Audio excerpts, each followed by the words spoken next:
Okay, here we are over at the gearbox. You can see I've got a bit of a setup here. The camera is here and that's where the gearbox would be, and this is the diff housing at the top there. So I've got a light in there hopefully so you can see.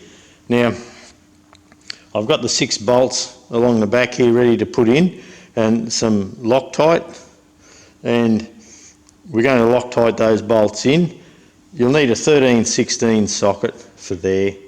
But look, first up, what we'll do, we've given everything a bit of a wipe out. So I'll just give that seal another bit of that bush down here a bit of a wipe out. And I've just cleaned the housing here with a little bit of brake cleaner or something like that, just to make sure there's no rubbish in there. To help everything slide in, we'll put a little bit of oil around the outside housing where the support bearing is.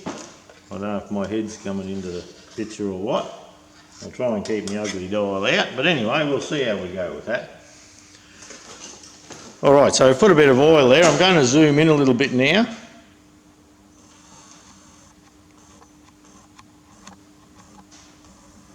Whoa, that's probably a bit much, eh? That should have it so you can see what's going on, hopefully. Okay, and I'll try and come in through here and stay out of your way. Right, so a little bit of oil around there, and look, that just helps the bearings to slide in. Get them in the right spot. Then we can bring the pinion in. Now, remember the dowel and the oil hole. Looks like you can see a witness mark there of where the oil mark was, or where the oil hole was. But anyway, we'll slide that in if we can.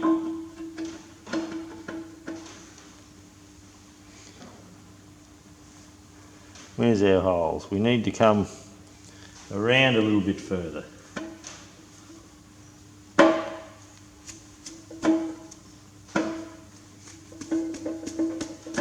Oh, it's one of those things that are gonna... I thought the oil might stop it getting stuck.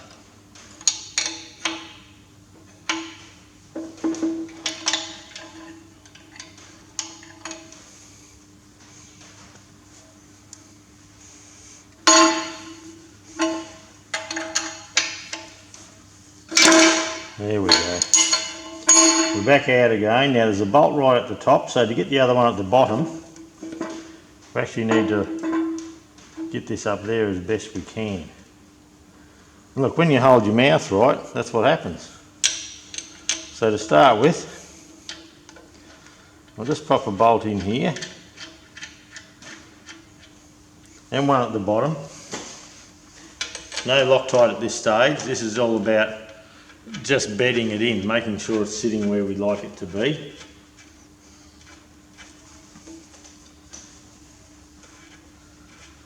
I can't see the monitor, so who knows what this is bloody going to look like. Anyway, that's all right.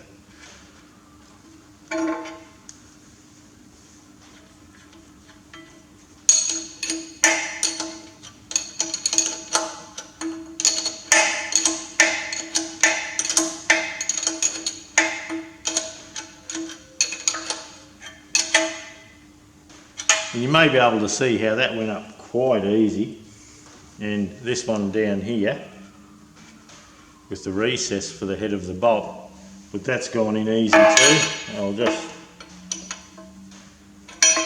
And by doing it that way, we know that that dowel sat in properly because it went in nice and easy. The back bearing went in nice and easy, and look, that feels really good. So what we'll start to do is we'll start to pop a bit of Loctite on some bolts.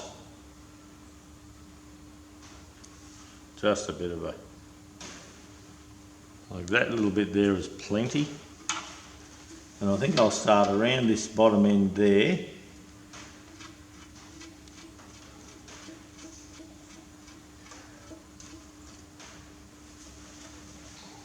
And along the top end here. Now in a housing like this, I've probably got my dial in there again, in a housing like this, try and work as in opposites, just to hold it all together. So we should be able to, oh geez, I can't remember if I set this or not yet. No, I didn't.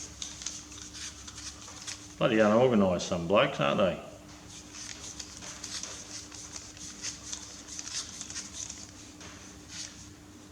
Where are we? 81.1, come back a bit.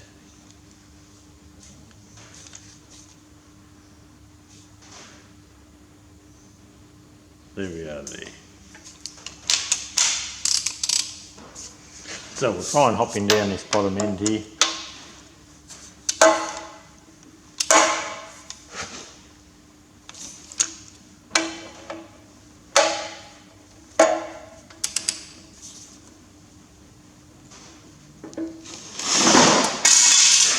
My stand's a little bit wobbly, it's safe, but it's just a bit wobbly.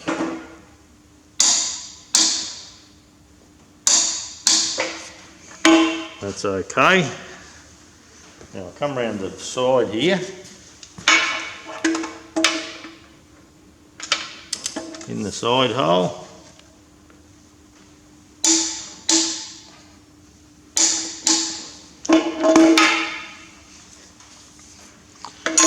Okay, so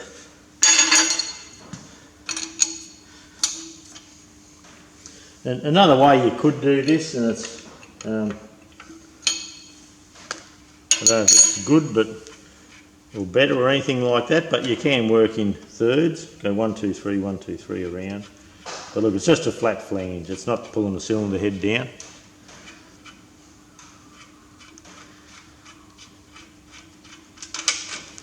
I'll pull these out, dab a Loctite.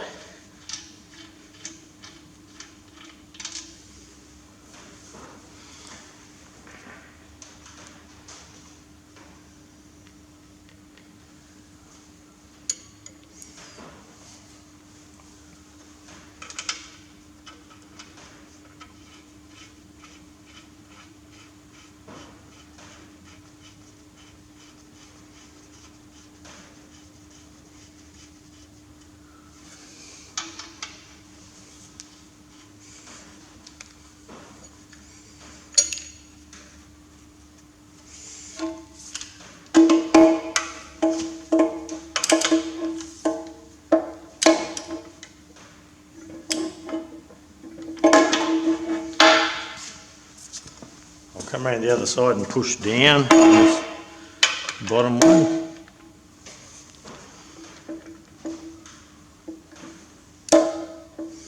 I can get one click at a time.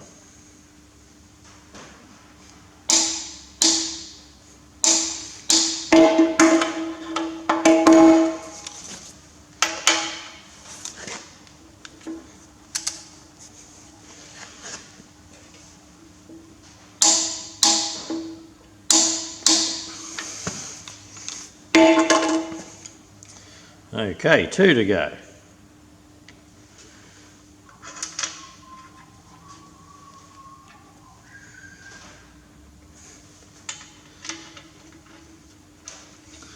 Put the cap back on the Loctite. Because Loctites are one of those things, they just got to fall over on you. That's how they're built.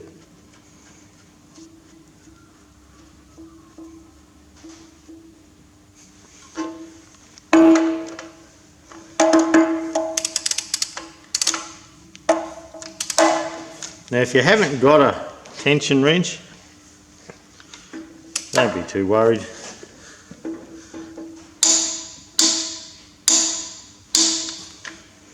That one I went a bit over by the feel of it.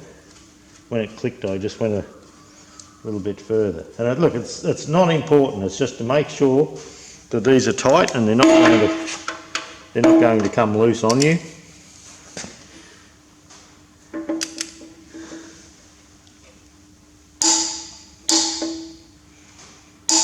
Nice and gentle on the tension wrench.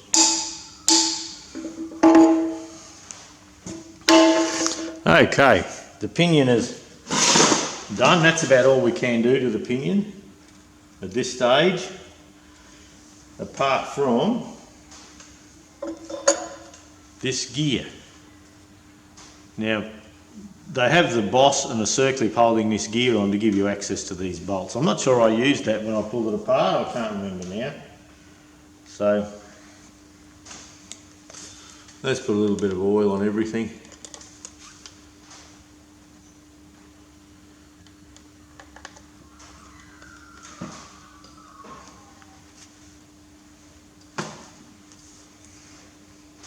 Now this gear, you'll notice it's got a flat edge and a round edge. This is your PDO engagement gear. Now, this PDO engagement gear sits in that housing down there like that. So when your lever comes in the side here, it pulls that forward and or puts it back. So in neutral it would be about here. When it's engine PDO it comes forward and just uses the speed of the shaft coming in through your hydraulic pump, and that hooks up onto your PDO shaft. So we need to make sure that the round end of the tooth here is forward.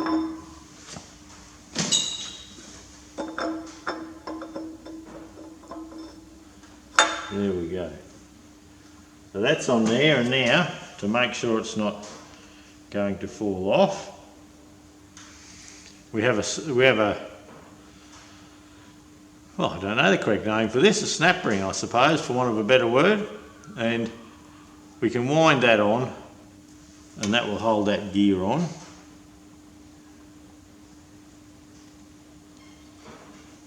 Where's the end here? There we go.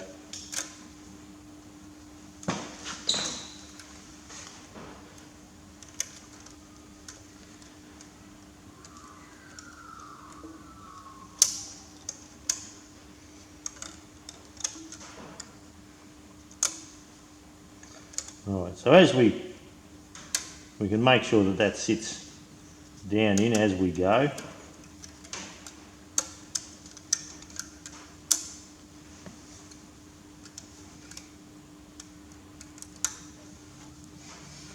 Now we'll get a little screwdriver.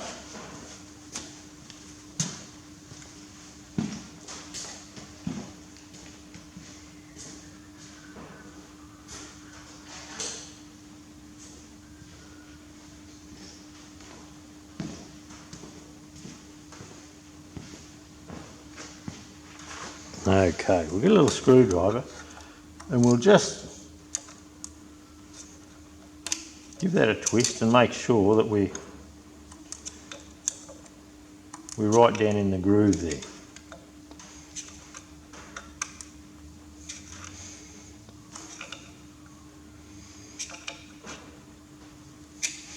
There we go.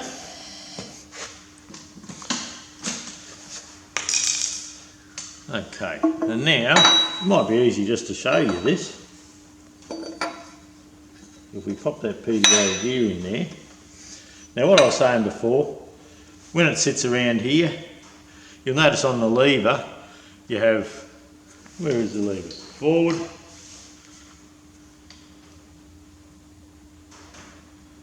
Okay, ground or engine. So the lever comes in the side here, it hooks in. I haven't cleaned this so I don't want to get too excited. So it hooks in there. Now for ground PDO, it pushes back on the detent and that pushes that back to engage your pinion. So as your, and what it does, it actually disengages it on your PDO shaft as well. So, or disengages the front end I should say. And so that goes back, and every time your wheel turns, now you've got power coming in here from your gearbox through here, and your tractor's motoring along. So every time the tractor's motoring along here, it's turning your PDO shaft. So if you don't want that, when your PDO's in neutral, this comes forward there.